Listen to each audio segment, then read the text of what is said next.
Здравейте, разкажите. Здрасти, казвам се Пел Иванов. За първ път ли бяхте в САЩ миналата година? Ами, не, за втори път. Добре, ами трудно ли реши да заминеш, макар и за втори път? Ами, то се случи доста неочаквано. Аз дойдох тук при вас с идеята да хода в Англия. Последствие ваш колега ме разубеди, каза, при положение, че знаеш езика, по-добре отиди в Щатите, си изкараш по-добре. Така я направих и не съжалявам. А там ли замина или с приятели? Напълно сам, нещо напълно ново, беше голямо преживяване, особено първата година, но не съжалявам, както казах. Разкажи ми малко повече, къде си бил първата година, втората? И двете години бях на едно и също място в Южна Каролина, Мъртъл Бич, точно на брега на океана. Изключително красиво място. Какво работи? Започнах като помощник сервитьора, в последствие и като сервитьор. Чудесна втора работа, успя ли да си намериш? Ами не, но втора работа имам в изобилие, което иска. Тоест първата ти е била достатъчно. Да, общо взето, пък и така ми оставаше повече време за нови приятели, нови запознанства. А как ти се стори американския народ като цяло?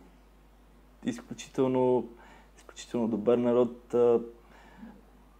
Приеха ме напълно нормално, още повече там има хора от цял свят. Никой не гледа на теб като гост, като чужденец. Няма такова нещо. Там се чувстваш като вкъщи. Разкажи ми нещо, което е като твой най-запомнящ спомен. Независимо първата или втората година, нещо интересно. Най-запомнящия се спомен, може би аз съм единственият човек, който беше спрян заради неспиране на стоп за велосипед или нещо повече. За малко щяха и да ме затворят за това нещо, защото там наистина не бива шега с закона за движение по пътищата. А пък вълнуващи моменти, те са толкова много, че не знам откъде да започна наистина. Добре, чудесно, радваме се, че си преживял такива забавни неща, срещнал си се и с закона в Щатите, но все пак не си имал проблем. Не.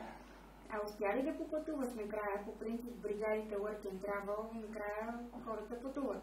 Ами, много исках да попътувам, но така и не намерих с кого. За щастие тази година със сигурност ще пътувам. Планирал съм едно 3-седмично пътешествие и поне 10 щата мисля да посетя, поне. Големи планове. Това означава да се връщаш за трети път? Да. Ако има как, бих се върнал още 30 пъти.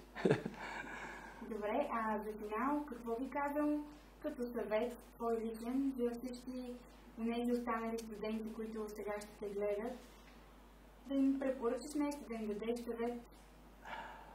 Ако някой се колебае, не се колебайте. Определено трябва да заминете. Невероятно усещане и обязателно човек се променя към по-добро. Един вид заминаваш там, виждаш как е там, как е тук, правят се някои съпоставки и наистина трябва да заминете. Благодаря ти, Пенела, и късмет тази година.